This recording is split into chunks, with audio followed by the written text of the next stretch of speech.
గడిచిన కాలమంతయు మనల్ని కాచి కాపాడి మరలా ఇటు రీతిగా ఈ ఉదయకాల సమయంలో మనందరినీ మరలా ఒక ఈ గూగుల్ మీట్ ద్వారా అందరినీ కలిపినటువంటి దేవాది దేవునికి నా హృదయపూర్వకమైన ధన్యవాదాలు తెలియజేస్తున్నాను.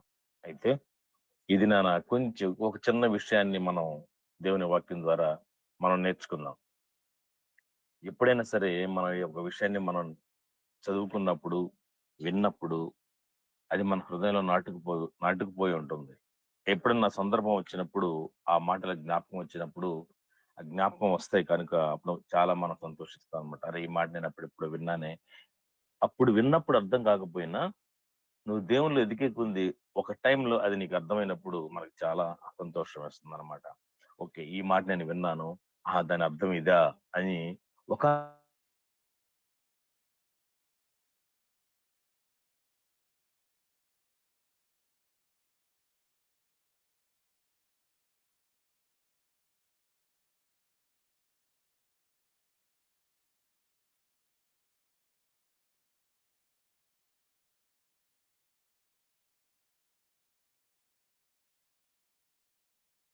దేవుని కుమారుడు అనబడును. పుట్టబోవు శిశువు ఏమవుతాడట? పరిశుద్ధుడై సర్వోన్నతుని శక్తి నిన్ను కమ్ముకొనును. కనుక పుట్టబోవు శిశువు పరిశుద్ధుడై దేవుని కుమారుడు అనబడును. నెక్స్ట్ యెషయా 6వ అధ్యాయము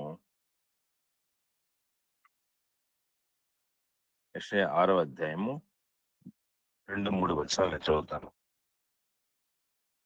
ఆయనకు పైగా దేవుని మహాదూతలు నిలిచి ఉండిరి. ఒక్కొక్కరికి 6 రెక్కలుండెను.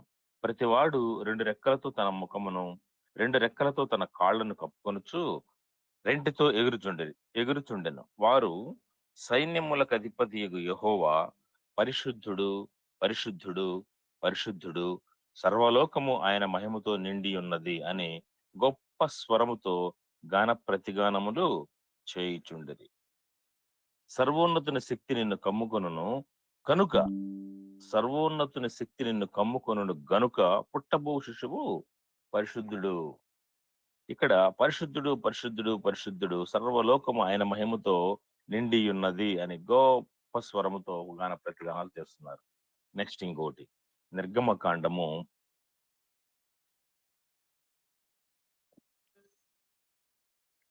33వ అధ్యాయము 20వ వచనం. మరియు ఆయన, నీవు నా ముఖమును చూడజాలవు, ఏ నరుడును నన్ను చూచి బ్రతుకుడనెను. మోషే దేవుడితో మాట్లాడేటప్పుడు, దేవుడు మోషేతో మాట్లాడేటప్పుడు వారిద్దరి మధ్య సంభాషణలో నేను నిన్ను చూడాలయ్యా అంటే ఆయన నీవు అందుకు ఆయన, నీవు నా ముఖమును చూడజాలవు, ఏ నరుడును నన్ను చూచి బ్రతుకుడనెను. ఓకే. నెక్స్ట్ ఇంకో మాట చదువుకుందాం. ఇది అందరికి తెలిసిందే, నేను తీయదలుచుకోలేదు. నేను వాక్యం డైరెక్ట్‌గా చెప్పేస్తాను.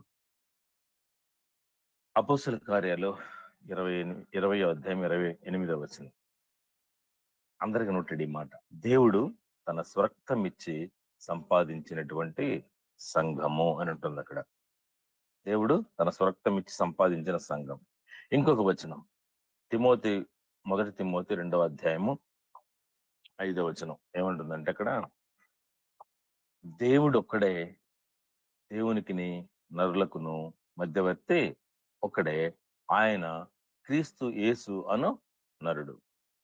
ఇప్పుడు మనం ఒక 5 వచనాలు చదువుకున్నాం కదా.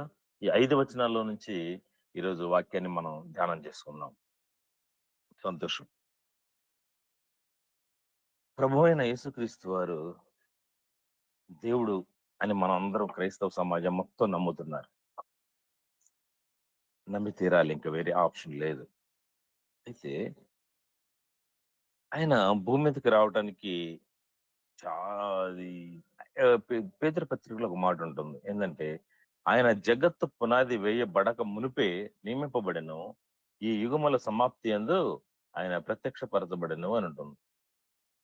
అంటే యేసుక్రీస్తు భూమి మీదకి రావాలి అనేటువంటి కాన్సెప్ట్ ఎప్పుడుంది? జగత్తు పునాది వేయబడక మునిపే అని మనం పేతురు గారు స్పష్టంగా చెప్పారనమాట. ఆయన జగత్తు పునాది వేయబడక మునిపే నియమింపబడెను. ఈ యుగముల సమాప్తి యందు ఆయన ప్రత్యక్షపరచబడెను. ఓకే. ఆయన భూమి మీదకి వచ్చిన దినాన్ని లేదా భూమి మీదకి రావాలనుకున్న దాన్ని మనం ఈ ఈ భూమి మీద ఉన్నటువంటి మనుషులందరూ మనం ఎలా దాన్ని చూస్తున్నామంటే క్రిస్మస్ లాగా చూసుకుంటున్నాం కదా. ఇది క్రిస్మస్ దినాలు కనుక క్రిస్మస్ అంటే ఏందో అర్థం చేసుకొని వాక్యంలోకి వెళదాం. క్రిస్మస్ అంటే అంతకు ముందు ఉన్నటువంటి చాలా అభిప్రాయాలు చాలా మందికి క్రిస్మస్ అంటే ఏందమ్మా, చాలా మంది చాలా అభిప్రాయాలు ఉన్నాయి. అయితే ఎక్కువగా ఉపయోగపడే ఇదేంటంటే క్రిస్మస్ అనగానే చాలా మంది ఏం చెప్తారంటే క్రీస్తుని పూజించుట. అంతే కదా, అంతేనా, ఇంకేమన్నా ఉందా? క్రిస్మస్ అనగానే క్రీస్తుని పూజించుట. ఓకే, మంచిది. అది ఎల్కేజీ ఎల్కేజీ స్టాండర్డ్స్ అన్నమాట. పిల్లలు నేర్చుకునేటువంటి దాంట్లో ముందు ఆ, ఓనమాలు అనుకోవచ్చు దాన్ని. అయితే ఇంకొంచెం ఎదిగిన తర్వాత క్రిస్మస్ అంటే ఏంటంటే ఫస్ట్ లో అసలు క్రిస్మస్ అంటే నాకు పెద్దగా క్రిస్మస్ అవునా సరే అనుకునేవాళ్ళం. కానీ ఆ క్రిస్మస్ యొక్క విలువ తెలిసిన తర్వాత భలే సంతోషం వేసింది అనమాట. అవునా క్రిస్మస్ అంటే ఇదా అనేసి ఒక గొప్ప ఆలోచనతో అసలు చెప్పన సత్యమును మహిమాయుక్తమైన సంతోషం అంటాడు కదా పేతురు, అది కలిగింది. క్రిస్మస్ అంటే ఏంటంటే దేవుడు సర్వశక్తిమంతుడు, దేవాతి దేవుడు, సమీపింపరాని తేజస్సులో నివసించి ఆ అమరత్వం కలిగినటువంటి వాడైన వాడు ఒక మనిషిగా మారి భూమి మీదకి రావడం ఈజ్ క్రిస్మస్. ఏం చెప్పాను? సర్వశక్తిమంతుడైనటువంటి వాడు, సమీపింపరాని తేజస్సులో ఉన్నటువంటి వాడు, ఏ నరుడు ఆయన చూసి బ్రతకనటువంటి వాడు, చాలా గొప్పవాడు. ఆయన కొలవటానికి ఆయన భూమిని ఆకాశాన్ని తన జానతో కొలిచాడు. భూమి ఆయనకు పాదపీఠము, ఆకాశము ఆయన సింహాసనము. అంత శక్తిమంతుడు. ఆహ్, అసలు వర్ణించలేమనమాట ఆయన. అటువంటి ఆయన ఒక మనిషిగా, మానవ రూపిగా, నీలాగా, నాలాగా భూమి మీదకి వచ్చేటటువంటి ఒక దినము ఈజ్ క్రిస్మస్ కదా. అయితే ఈ క్రిస్మస్‌ని యేసుక్రీస్తు కోణంలో నుంచి మనం చూద్దాం. యేసుక్రీస్తు కోణంలో నుంచి మనం చూసుకుందాం. నాకు 6 వరకు నేను వాక్యాన్ని కొనసాగిస్తాను. ఈలోపు కొన్ని ప్రాముఖ్యమైన విషయాలు మనం తెలుసుకుందాము. నాకు టైం అయితే కనిపిస్తుంది. యేసుక్రీస్తు కోణంలో నుంచి గనక మన క్రిస్మస్‌ని గనక చూస్తే ఎలా ఉంటుందంటే, ప్రతి మనిషి కూడా ఈక్వల్ యూ అండ్ మీ. ప్రతి మనిషి కూడా ఈజ్ ఈక్వల్ టు యేసుక్రీస్తు లాగా మారేటువంటి ఒక దినం. యేసుక్రీస్తు లాగా ఉండటానికి సిద్ధపడేటువంటి ఒక దినం ఈజ్ క్రిస్మస్. యేసుక్రీస్తులాగా ఉంటేనే నువ్వు పరలోక రాజ్యం వెళ్ళగలవు. యేసుక్రీస్తులాగా లేకుండా నువ్వు దేవుని సన్నిధికి గాని, పరలోక రాజ్యానికి గాని వెళ్ళే ఛాన్సే లేదు. ఎందుకంటే విశ్వాసమందును క్రీస్తును కూర్చిన జ్ఞానమందును ఏకత్వము పొంది అని అంటారు అని రాసింది బైబిల్‌లో. అంటే విశ్వాసం విషయంలో గాని, క్రీస్తును కూర్చిన జ్ఞాన విషయంలో గాని యేసుక్రీస్తు సమానంగా ఉండాలి. యేసుక్రీస్తు అడుంటే ఆయన నేను ఒకటే జ్ఞానం కలిగినటువంటి వారికి అంత జ్ఞానవంతులై ఉండాలి. యేసుక్రీస్తు జ్ఞానం ఎలా ఉంటుంది తెలుసు గదా. ప్రేమ, కనికరం, కృప, వాత్సల్యం. ఇంకా ఇది తప్పితే ఆయనకేం తెలీదు. ఆ స్థాయిలో నువ్వుండాలి. నేనివ్వను, నా వల్ల కాదు, కుదరదు అని చెప్పడానికి లేదు. శిలువ మీద దొంగ సహితము యేసు నీ రాజ్యంలో నన్ను చేర్చుకో అని చెప్పిన వెంటనే నెక్స్ట్ ఈ రోజుతో వెళ్ళిపోదాంలే మనకక్కడికి అని చాలా సింపుల్‌గా యేసుక్రీస్తు చెప్పగలిగాడు. ఆయన కండిషన్‌లు చెప్పలా. "ఏయ్! నువ్వు పాపివి గదా! నువ్వు దొంగవు గదా! నువ్వు రావడానికి కుదరదని" చెప్పలా. ఎందుకు చెప్పలేదు? వీడు నన్ను తెలుసుకున్నాడు. నేనంటే ఏందో తెలుసుకున్నాడు. కాబట్టి ఇతను నాలానే ఉన్నాడే. ఆ యేసుక్రీస్తుని ఎవరైతే మనం తెలుసుకుంటారో వాళ్ళు యేసుక్రీస్తులాగా మారిపోతారంతే. దానికి తగినటువంటి సమయం దేవుడు, అవకాశం, వనరులు దేవుడే కల్పిస్తాడు. యేసుక్రీస్తు దృష్టిలో చూసినప్పుడు అదనమాట క్రిస్మస్ అంటే. తండ్రి కోణంలో నుంచి గనక చూస్తే మనం, తండ్రి అనేటువంటి ఆయన, ఆయన ఎక్కడో ఉంటాడు. ఆయనైతే ఎవరు చూసే అవకాశమే లేనే లేదు. ఒక్క యేసుక్రీస్తు తప్ప. ఆయన మనుషులందరికీ కూడా ఒక ఛాన్స్ ఇచ్చేసేటువంటి రోజనమాట. నువ్వు దేవుడిగా ఉంటావా? మనిషిగా ఉంటావా? అనేటువంటి ఒక నిర్ణయం తీసుకునేటువంటి ఒక దినాన్ని ప్రతి సంవత్సరం ఆయన వస్తా ఉంటాడు. ప్రతి దినం, ప్రతి సంవత్సరం ఒక దినాన్ని నువ్వు దేవుడిగా మారటానికి, అంటే యేసుక్రీస్తులాగా మారేటువంటి అవకాశాన్ని, కాలములను, సమయములను తండ్రి తన స్వాధీనమందు ఉంచుకున్నాడు కనుక, ఆ సమయాన్ని, ఆ కాలాన్ని మరలా నీ దగ్గరికి తీసుకొని వస్తా ఉంటాడనమాట. Yearly once. That is Christmas. ఆ క్రిస్మస్ రోజు నీకేంటంటే, యేసుక్రీస్తు ఎలా అయితే పుట్టాడో, పరిశుద్ధాత్మ వలన ఎలా అయితే పుట్టాడో, వీరు శరీర ఇచ్చల వలననో, మనిషి ఇచ్చల వలననో కాదు గానీ, దేవుని వాక్యం వలన మాత్రమే యేసుక్రీస్తు ఎలా అయితే పుట్టాడో, ఇన్ ద సేమ్ వే నువ్వు గూడా అలా పుట్టేటువంటి అధికారం, అవకాశం దేవుడు నీకు కల్పించాడనమాట దేవుని సైడ్‌గా. కదా! యేసుక్రీస్తు సైడ్ నుంచి ఏం జేయాలి మనం? యేసుక్రీస్తులాగా మారటానికి, యేసుక్రీస్తులా ఉండటానికి, యేసుక్రీస్తు లాగా తండ్రి సైడ్ నుంచయితే తండ్రి నీకొక అవకాశాన్ని ఇస్తున్నాడు. థర్డ్ వన్, మనుషుల్లో నుంచి చూద్దాం. మనిషికి ఒక అవకాశం. ఏంటి? నువ్వు మనిషిగా ఉంటావా భూమి మీద? మొదటి ఆదాములా ఉంటావా? కడపటి ఆదాములా ఉంటావా? చేసుకునేటువంటి ఒక గొప్ప అవకాశం నీ సొంత నిర్ణయం తీసుకోవటంలో నీకుంది. నేను మనిషిగానే ఉంటాను. దేవుడన్నాడు ఆదాంతో, మ ఆదాము, "నువ్వు గనక ఆ చెట్టు తినకుండా ఉన్నావనుకో, నువ్వు నాలా ఉంటావు. నువ్వు ఆ చెట్టు పండు తిన్నావనుకో, నువ్వు మనిషివైపోతావు. చచ్చిపోతావు. మరణం వచ్చేస్తుంది నీకు. ఆటోమేటిక్‌గా మరణం వచ్చేస్తుంది. నువ్వేది కావాలో అది చెప్పుకో. నువ్వేది నిర్ణయించుకుంటావో అది నీది. నువ్వు తీసుకునే నిర్ణయం బట్టి నీ లైఫ్ ఉంటుంది" అని చెప్పాడనమాట. అయితే ఆదాము ఏం చేశాడంటే, "నేను మనిషిగానే ఉంటాను" అన్నాడు. ఎప్పుడైతే మనిషిగా ఉంటానని చెప్పేసి ఆయన పండు తిన్నాడో, భూమి మీదకి మరణం వచ్చింది. దేవుడు చేసినటువంటి సర్వ సృష్టిలో మరణం లేదు. ఎక్కడా గూడా మరణం లేదు. ఆయన చేసినటువంటి పనిలో ఎక్కడ గూడా మరణం లేనే లేదు. కానీ కొత్తగా మనిషి మరణాన్ని క్రియేట్ చేసాడనమాట. అర్థమైందా? అయితే మళ్ళీ అదే అవకాశం మరలా ఆదాం కాడ నుంచి ఈ రోజు నీ వరకు, నా వరకు ఈ క్రిస్మస్ కంటిన్యూ అవుతానే ఉంది గదా! కంటిన్యూ అవుతానే ఉంది. ఇయర్లీ వన్స్ వస్తూనే ఉంది. ప్రతి 360 రోజులకి ఒకసారి, 366 రోజులకి ఒకసారి ఈ ఒక దినం వస్తానే దేవుడు తీసుకొస్తానే ఉన్నాడు. భూమి మీద నువ్వు కనుక్కున్నావా? ఓకే. నువ్వు కనుక్కున్నావు. నువ్వు క్రిస్మస్‌ని ఎరిగావు కాబట్టి నువ్వు దేవునిలోకి వచ్చేయి. ఓకే. ఇది అయిపోయింది. నెక్స్ట్ తెలియనటువంటి అన్ని జనం యేసుక్రీస్తు గురించి తెలుసుకోవాలి. నేనెలా మారాలి? జక్కయ్య గనక యేసు ఎవరో చూడగోరానన్నట్లుగా ఎవరైతే యేసుక్రీస్తుని గురించి తెలుసుకోవాలనుకుంటున్నారో వాళ్ళకి దగ్గర సమయంలో వాళ్ళ చుట్టుపక్కల ఉన్నటువంటి వారిలో ఆ ప్రాంతాల్లో క్రిస్మస్ వేడుకలు జరుగుతుంటే వాళ్ళు ఆసక్తిగా ఆయన దగ్గరికి వెళ్తే అతను యేసుక్రీస్తుగా ఉండటానికి అంగీకరించేటువంటి ఒక అవకాశాన్ని కూడా దేవుడు ప్రతి మనిషికి కల్పించాడు. ఆ కల్పించిన దాన్ని అంగీకరించి అగ్రీ అయ్యి దానికి గనక నువ్వు గనక ఆహ్, ఆయన ఉద్దేశాన్ని నువ్వు తెలుసుకోగలిగితే నువ్వు దేవుడివైపోతావు. అర్థమైందా? నేనేంటి? దేవుడేంటి? అని అనుకోవద్దు. నువ్వు దేవుడివే అంతే. దేవుని కుమారుడు దేవుడుగానే ఉంటాడు.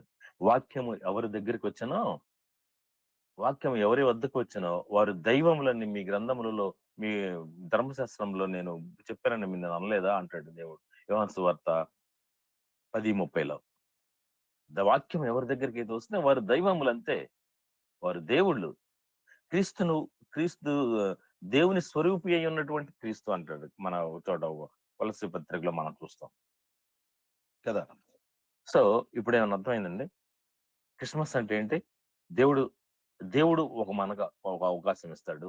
ఒక అవకాశాన్ని ఇచ్చేటువంటి ఒక దినం. నువ్వు దేవుడిగా మారడానికి, యేసుక్రీస్తులాగా ఉండటానికి ఇచ్చేటువంటి ఒక దినం దేవుడి సైడ్ నుండి.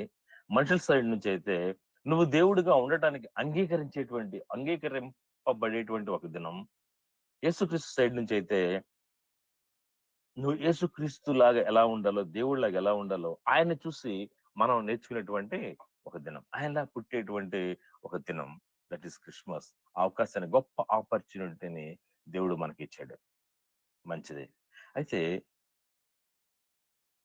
ఈ 3 కాకుండా ఇంకొకరాయనున్నారు. ఈ ముగ్గురిని కూడా సమానంగా జతపరిచేటువంటి ఒకాయనున్నారు. ఎవరైనా? అర్థమైపోయి ఉంటుంది మీకు. ఇన్ ద పవర్ ఆఫ్ పరిశుద్ధాత్మ. పరిశుద్ధాత్మ దేవుడు. పరిశుద్ధాత్మ. ఈయన పర్స్పెక్టివ్‌లో నుంచి క్రిస్మస్ ఎలా ఉంటుందో ఈ కొద్ది నిమిషాలు మనం ధ్యానం చేసుకుందాం. దేవుడు భూమి మీదకి రావడానికి చాలా ప్రయత్నం చేశారు. ఎందుకంటే తండ్రి దేవుడు ఒక్క మాట వినండి. అసలు భూమి మీదకి ఎందుకు రావాలి ఈ దేవుడు? సర్వ భూమిని దేవుడు మనకిచ్చాడు గదా! ఈ భూమిని మనుషులకు నేనిచ్చి ఉన్నాను అంటాడు నిర్గమకాండంలో. ఈ భూమిని నేను మనుషులకి ఇచ్చాను గిఫ్ట్‌గా. తీసుకొని ఉండండి. హ్యాపీగా బ్రతకండి అని భూమినిచ్చాడు. ఆ భూమిని మన చేతులారా నాశనం చేసుకున్నాం. ఆదామా నీ వలన బే గచ్చు పొదలు, ముళ్ళ తుప్పలు లెగుస్తాయి. నీ వలన సర్వ భూమి కూడా శపింపబడిపోయింది ఆదాము. ఎలా ఇప్పుడు నువ్వు కష్టం చేసి నువ్వు చెమటోచ్చి నువ్వు తినాలి. అదే నా దగ్గర ఉన్నట్లయితే ఫ్రీ. ఏదైనా తోటలో నువ్వు ఏది తినాలనుకున్నావో అది ఎళ్లి తిను. ఎట్లా ఆడుకోవాలనుకుంటావో అది ఆడుకో. నీ ఇష్టం ఫుల్ ఎంజాయ్ చెయి. No problem. కానీ ఇప్పుడు ఏందంటే ఇప్పుడు నువ్వు భూమిని నువ్వు పండించాలి. నువ్వు చెమటోర్చాలి. నువ్వు నీళ్లు పెట్టాలి. ప్రతి దాని కోసం నువ్వు ఎదురు చూస్తానే ఉండాలి. ఎంత కష్టం తెచ్చుకున్నావు ఆదాము నువ్వు. ఇక్కడ నీవు ఉండటానికి కుదరదు. ఎళ్ళిపోవాల్సింది ఇక్కడి నుంచి అని జెప్పేసి, తను చేసుకున్నటువంటి తన మనిషిని, తన స్వరూపమందు తన పోలికగా చేసుకున్నటువంటి మనిషిని తన చేతులారా తరిమి వేయవలసి వచ్చింది. ఎంత కష్టం. నీ కడుపున పుట్టినటువంటి నీ బిడ్డని నువ్వు తరిమేస్తారా? ఒకవేళ అతను తప్పు చేసినా గూడా నువ్వు మాకు అవసరం లేదని జెప్పేసి ఆ కోపంలో ఒక దెబ్బ కొట్టినా గూడా సాయంత్రానికి వాత్సల్యం తన్నుకుంటూ, పొంగుకుంటూ వస్తుంది. సాయంత్రం కూడా కాదు. చాలా మందికైతే ఒక గంటలో వచ్చేస్తుంది. అటువంటిది ఆదాముని దేవుడు పంపించేసాడు. ఆదాము అవసరం లేదు. ఇంకా నువ్వు కష్టం ఎట్లయితే నువ్వు లోపలికి రావాలంటే దాన్ని పటాపంచలు చేయాలంటే దాన్నంత శక్తిమంతుడు కావాలి.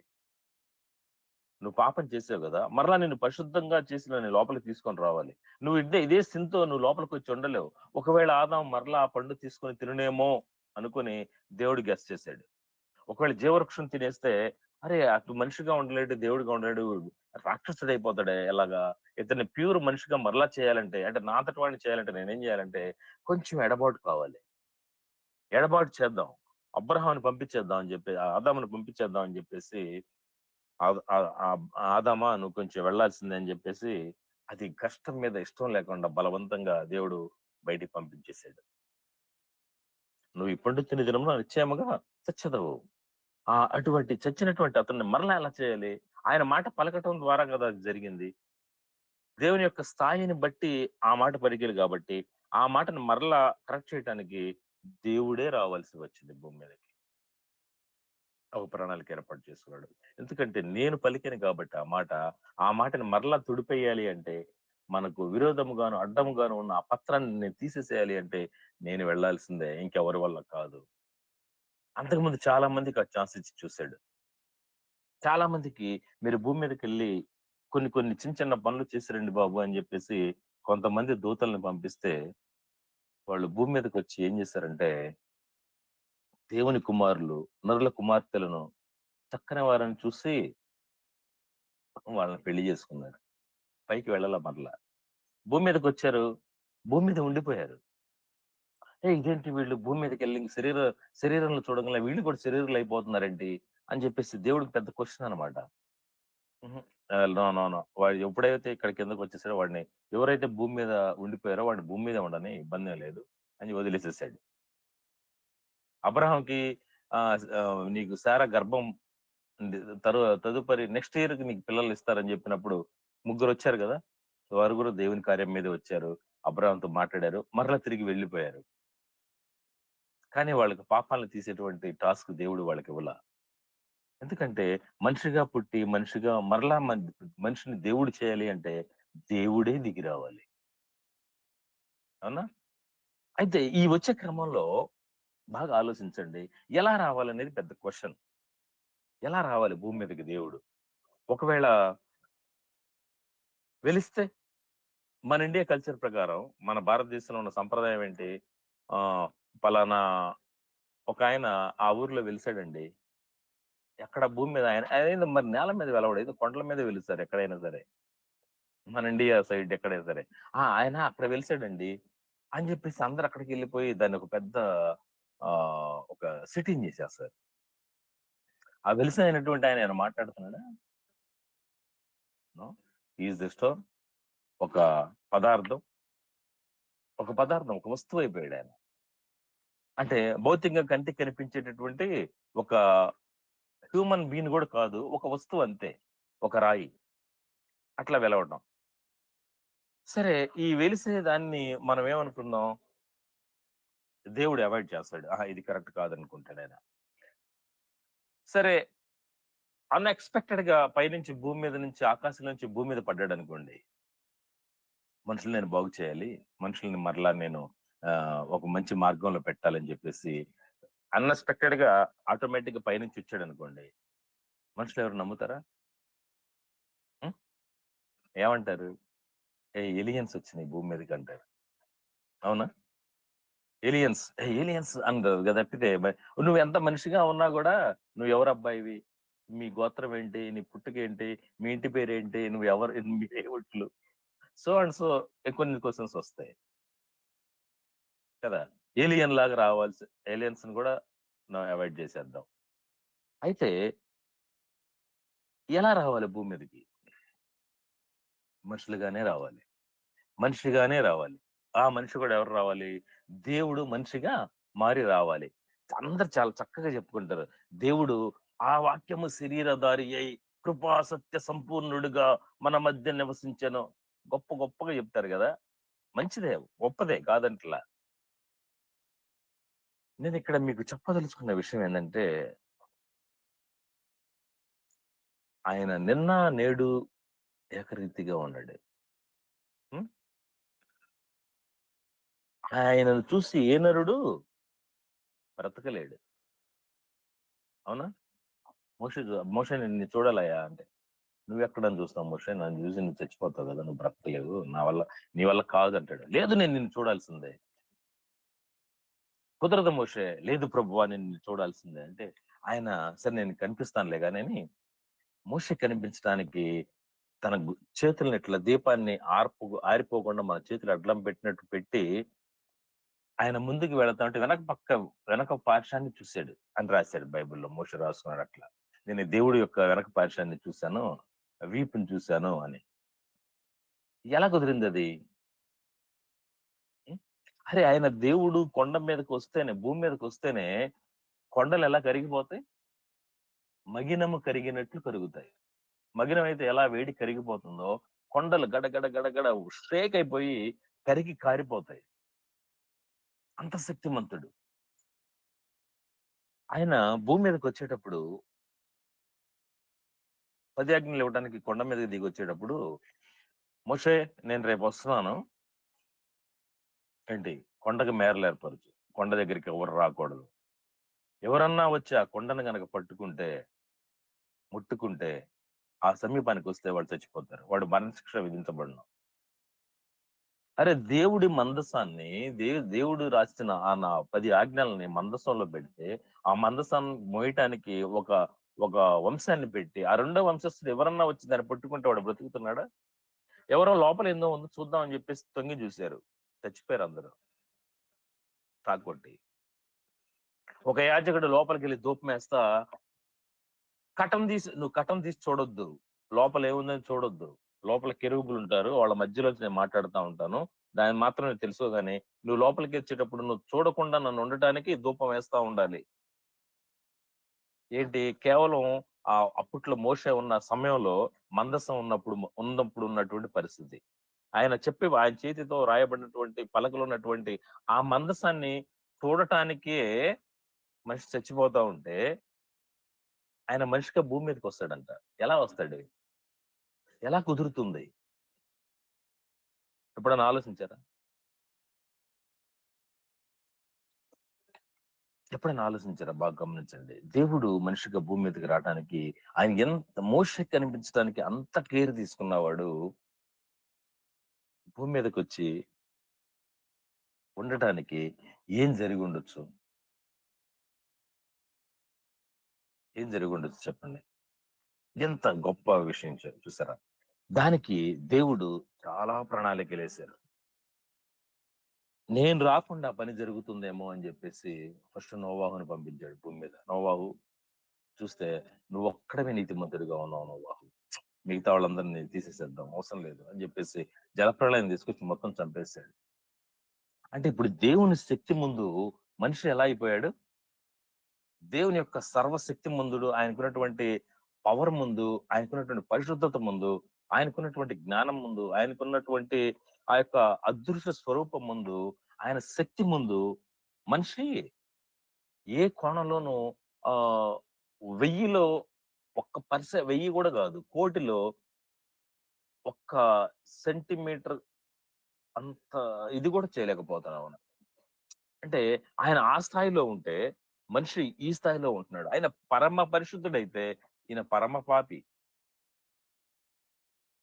ఇప్పుడు వీళ్ళిద్దరిని సమానంగా ఎలా చేస్తాడు? క్రీస్తు యేసుకు కలిగినటువంటి సారూప్యంలోకి నేను తీసుకురావాలి అని చెప్పి దేవుడు ప్రయత్నం చేస్తా ఉంటే, ఎలా సమానంగా అవ్వగలుగుతావు? చెప్పుకోవడానికి చాలా బావుంటాయి. ఆ దేవుడు మనిషిలాగా వచ్చాడు. హ్మ్. అద్భుతం. ఎలా వచ్చాడు? ఏం జరిగిందో నేను ఈరోజు మీకు చెప్తాను. మీరు జీవితంలో మర్చిపోవద్దు ఈ వాక్యాన్ని. అర్థమైందా? దేవుడికి అంత శక్తుండి కూడా, అంత శక్తిమంతుడయ్యుండి కూడా ఎవరిని కాపాడుకోలేకపోయాడు. ఏమన్నా అర్థమైందా?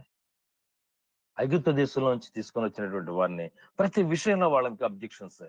ప్రతి విషయంలో అరే! వాడు చిన్న తప్పు చేసి విశ్రాంతి దినం రోజెళ్లి కట్టెలు ఏరుకుంటే రాళ్ళతో కొట్టి చంపేసేవాడిని. Conditions apply. మోషే మోషే వాళ్ళంతా సర్వ సమాజం వచ్చి వాడు విశ్రాంతి దినం వెళ్లి కట్టెలు ఎరకొచ్చాడు. దేవుడు చెప్పాడు గదా! చెప్పాడా? ప్రభువా చెప్పుంటావా నువ్వు ఇట్లని? అరే! నువ్వు చేసుకున్న ప్రజల్ని నువ్వు చంపుకోవటం ఎందుకు ప్రభువా? అని చెప్పేసి మోషకేం అర్థం కావట్ల. కొట్టి చంపేయాలా? చంపేయి. చంపేసేయి ఇంకంతే నో మోర్ ఆబ్జెక్షన్స్. ఆయన అంత కఠినంగా, అంత ఖచ్చితంగా ఉండేటువంటి ఆయన సింపుల్‌గా భూమి మీదకి ఎలా రాగలిగి ఉంటాడు? ఆయన యొక్క మహిమ, ఆయన యొక్క శక్తి ఎవరికిని కాపాడుకోలేకపోతుంది. ఎవరికీ జీవం ఇవ్వలేకపోతుంది. తప్పు చేసి చంపేయాల్సొస్తుంది. ఆహ్, కనాను దేశానికి నడిపించలేకపోయింది అంతమందిని గూడా. అరణ్యంలోనే అందరిని చంపేసుకోవాల్సొచ్చింది. అరణ్యంలో అంతమంది తప్పులు చేశారు గదా! హ్మ్. ఈ దినాన ఎంతమంది తప్పులు చేస్తున్నారు? వాళ్ళకన్నా ఎక్కువ చేస్తున్నారా? తక్కువ చేస్తున్నారా? నిన్న ఒకసారి జ్ఞాపకం చేసుకోండి. ఆ ఐగుప్తు దేశంలో వచ్చేటువంటి వారి తప్పుల కన్నా మీ తప్పులు ఎక్కువగా ఉన్నాయి, తక్కువగా ఉన్నాయా? నాయైతే వాళ్ళకన్నా చాలా ఎక్కువున్నాయి. కానీ నేను బ్రతుకుతున్నానింకా. ఎందుకని?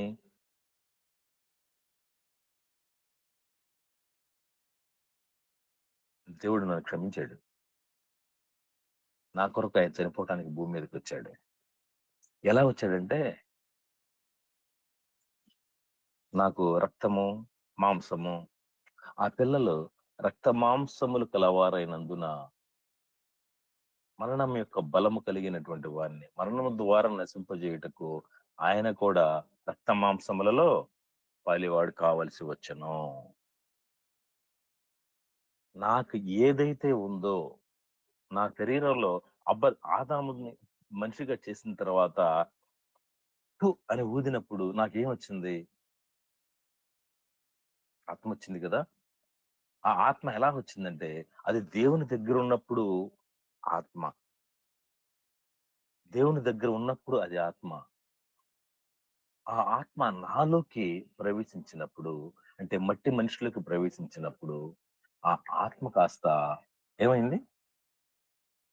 ఏమని చెప్పండి, ఎవరో ఒకళ్ళు చెప్పండి. జీవాత్మ కాదు, రక్తమైంది. ఏమైంది? రక్తమైంది. అందుకనే యోహాను మొదటి కొరింథీ పత్రిక 1వ అధ్యాయము ఏమంటారంటే, నేను చదువుతాను. ఆయన దేవుడు తన ఆత్మ వలన అందరిని కడిగాడంట. చదువుదాం ఆ మాట, నేను తీస్తాను చూడండి. కొరింథీ రాసిన పత్రిక,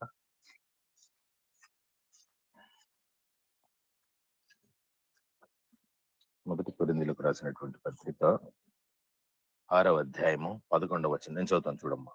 మీలో కొందరు అట్టివారై ఉండిరి, కానీ మన ప్రభువైన అయిన యేసుక్రీస్తు నామమును మన దేవుని ఆత్మ యందును మీరు కడుగుబడి. ఆత్మతో కడిగాడా దేవుడు మనల్ని? అవునా? ఆత్మతో నన్ను కడిగింది. ఎస్, ఆత్మతోనే. అయితే ఆ ఆత్మ మనలోకి వచ్చినప్పుడు రక్తమైంది, ఒక పదార్థమైంది. ఇందాక పదార్థం అన్నాను చూసారా? పదార్థం కావాల్సిందే కాదంటలా. తనకున్నటువంటి శక్తి మొత్తాన్ని కూడా దేవుడు కుదించుకొని, వాళ్ళకి రక్తము మాంసం ఉంది. మరి నేను వాళ్ళలాగా వెళ్ళాలంటే, వాళ్ళకైతే నాలో ఏదైతే ఏముందో వాళ్ళకు కూడా అదే ఉంది కదా. అది రక్తం కదా. అది నా దగ్గర ఉన్నప్పుడు ఆత్మ కదా. అది మనుషులకు వెళ్ళినప్పుడు రక్తం కనుక, నా శక్తిని సామర్థ్యాన్ని మొత్తం పక్కన పెట్టేసి నేను కూడా రక్తాన్ని, రక్తంలో పాలిభాగస్తుడై మనల్ని దేంతో చేశాడు? మట్టితో చేసేసాడు. ఓకే, మట్టితో అందరూ చేస్తున్నారు, రాయితో కూడా అందరూ చేస్తున్నారు. కానీ దాంట్లో రక్తాన్ని నింపేటువంటి శక్తి దేవుడికి మాత్రమే ఉంది. Blood, the holy power of blood. దేవుడు తన స్వరక్తమిచ్చి సంపాదించిన సంఘము. అంటే దేవుడికి రక్తం ఉందా? ఎస్. అయితే ఆ రక్తం ఆత్మ రూపంలో ఉంది. ఆ ఆత్మ నీ దగ్గరికి వచ్చినప్పుడు అది రక్తంగా మారుతుంది. అర్థమైందమ్మా ఎవరికన్నా? ఆ రక్తాన్ని, అయితే మనకున్నది ఆదాం దగ్గర ఉన్నటువంటి రక్తము. అందుకని యేసుక్రీస్తున్నాడు, ఎవడైతే క్రొత్తగా జన్మిస్తే వాడు నూతన సృష్టి. క్రీస్తు యేసు నమ్మినవాడు క్రొత్తగా, ఎవడైనా పరలోక రాజ్యం వెళ్ళాలి, మళ్ళీ తల్లి గర్భంలోకి వెళ్ళాలా నేను అంటాడు నికోదేము. కాదు కాదు, నమ్మితే చాలు, నీకు ఆ రక్తం వచ్చేస్తుంది. ఆదాం రక్తం వెళ్ళిపోతుంది, దేవుని యొక్క యేసుక్రీస్తు యొక్క రక్తము నీకు వస్తుంది. ఇప్పుడు దేవుడికి అయితే ఏదైతే ఉన్నదో, యేసుక్రీస్తు తండ్రికి అయితే ఏ రక్తం అయితే ఉన్నదో, అదే రక్తం యేసుక్రీస్తు సులువు మీద చిందించాడు. అట్ ద సేమ్ టైం అదే రక్తాన్ని, అదే ఆత్మను తీసుకెళ్లి పరలోక రాజ్యంలో పరిశుద్ధపరిచాడు. మరలా అదే రక్తము మృతులలో నుండి యేసును లేపిన వాని యొక్క ఆత్మ, మృతులలో నుండి యేసును లేపిన వాని యొక్క రక్తము మరలా నీకిచ్చాడు. ఏమన్నా అర్థమైందమ్మా? కనుక తన శక్తిని, సామర్థ్యాన్ని పక్కన పెట్టి, తను ఎవరైతే చూసి చచ్చిపోతారో ఆ శక్తినంతా పక్కన పెట్టుకొని, తను తగ్గించుకొని మానవ మాతృడిగా, ఇదిగో సర్వోన్నతుని శక్తిని నిన్ను కమ్ముకొనును, పుట్టబో పరిశుద్ధుడై, ప్రతి మనిషి పరిశుద్ధుడు పరిశుద్ధుడు పరిశుద్ధుడు అని పరలోక రాజ్యాలు అంటానే ఉన్నారు కదా. కానీ ఎవరన్నా ఒకళ్ళు చూసారా ఆ పై వచనాన్ని? ఆరు దేవుని మహాదూతలు, ఆర్క్ ఏంజల్స్ కూడా దేవుణ్ణి దేవుని చూడలేకపోయినాయి. ఎప్పుడైతే ఆయన భూమి మీద పడ్డారో దూతలందరూ గాన ప్రతిగానాలు చేశారు, పెద్ద పెద్దగా పాటలు పాడారు. సర్వోన్నతమైనటువంటి స్థలములలో దేవునికి మహిమ కలుగును గాక, ఆయనకి ఇష్టమైనటువంటి వారికి భూమి మీద సమాధానం కలుగును గాక. ఈ పాటలు ఎప్పుడు పాడారు తెలుసా మీకు? ఎప్పుడు పాడారు చెప్పండి? యోబులో అంటాడు దేవుడు, ఈ భూమికి పునాదులు వేసినప్పుడు, దేవుని కుమారులందరూ కలిసి పాటలు పాడినప్పుడు నువ్వు చూసావా? సర్వ సృష్టిని మొదలు పెట్టినప్పుడు దూతలు పాటలు పాడారు. అదే పాటలో యేసుక్రీస్తు భూమి మీదకి వచ్చినప్పుడు, ఎందుకు? నూతన సృష్టి కనుక మరలా పాటలు పాడారు.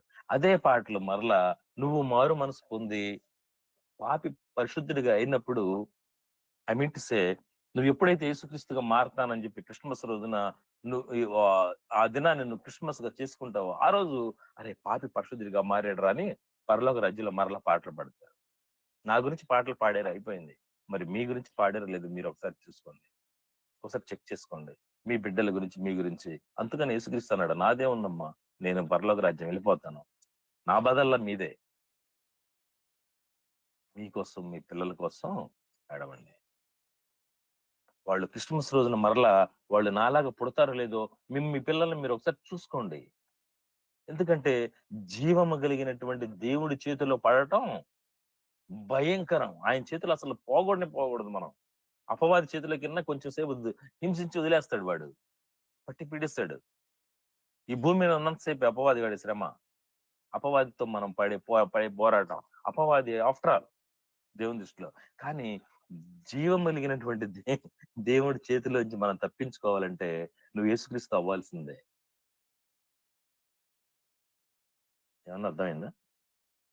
యేసుక్రీస్తు అవ్వాలంటే నువ్వు రక్త మాంసములలో దేవుడు నాలాగా వచ్చాడు కనుక నేను ఫాలో అయి తీరాల్సిందే ఇంకా. ఇంక వేరే ఆప్షన్ లేదు. ఇన్ కేస్ నువ్వు దేవుడితో నేను ఉండను, నా ఇష్టం నాకు వచ్చినట్టు నేను బ్రతుకుతానన్నావు అనుకో, దేవుడు నిన్ను ఏమీ అనడు. అలాగే కుమారుడా నీ ఇష్టం వచ్చినట్టే బ్రతుకు. ఏం పర్వాలేదు. No problem. అయితే నువ్వు నా దగ్గర ఉండవు. ధనవంతుడితో ఉంటావు. లాజరుతో నువ్వు ఉండవు. ధనవంతుడితో ఉంటావు. నీకు ఏది కావాలో చేసుకునేటువంటి ఒక రోజు క్రిస్మస్. ఆ క్రిస్మస్ ఈ సమయంలో ఈ వాతావరణంలోకి మనం వచ్చాం కనుక ఇంకెంతమంది అయితే మారు మనసు పొంది దేవుడిని అంగీకరించాలి అని అనుకుంటున్నారో, ఎంతమంది దేవుడిగా ఉండాలని చెప్పి అని ఇష్టపడుతున్నారు వారందరూ కూడా త్వరగా సిద్ధపడి దేవునిలాగా మారిపోయి మీ జీవితాన్ని దేవుడు పరలోక రాజ్యంలో మరలా కొనసాగించుకోమని ఈ వాక్యం ద్వారా నేను మీకు అందరికీ తెలియజేస్తున్నాను. అట్టి కృప దేవుడు మనకు కలుగు చేయను గాక. ఆమేన్. సమయం అయిపోయింది.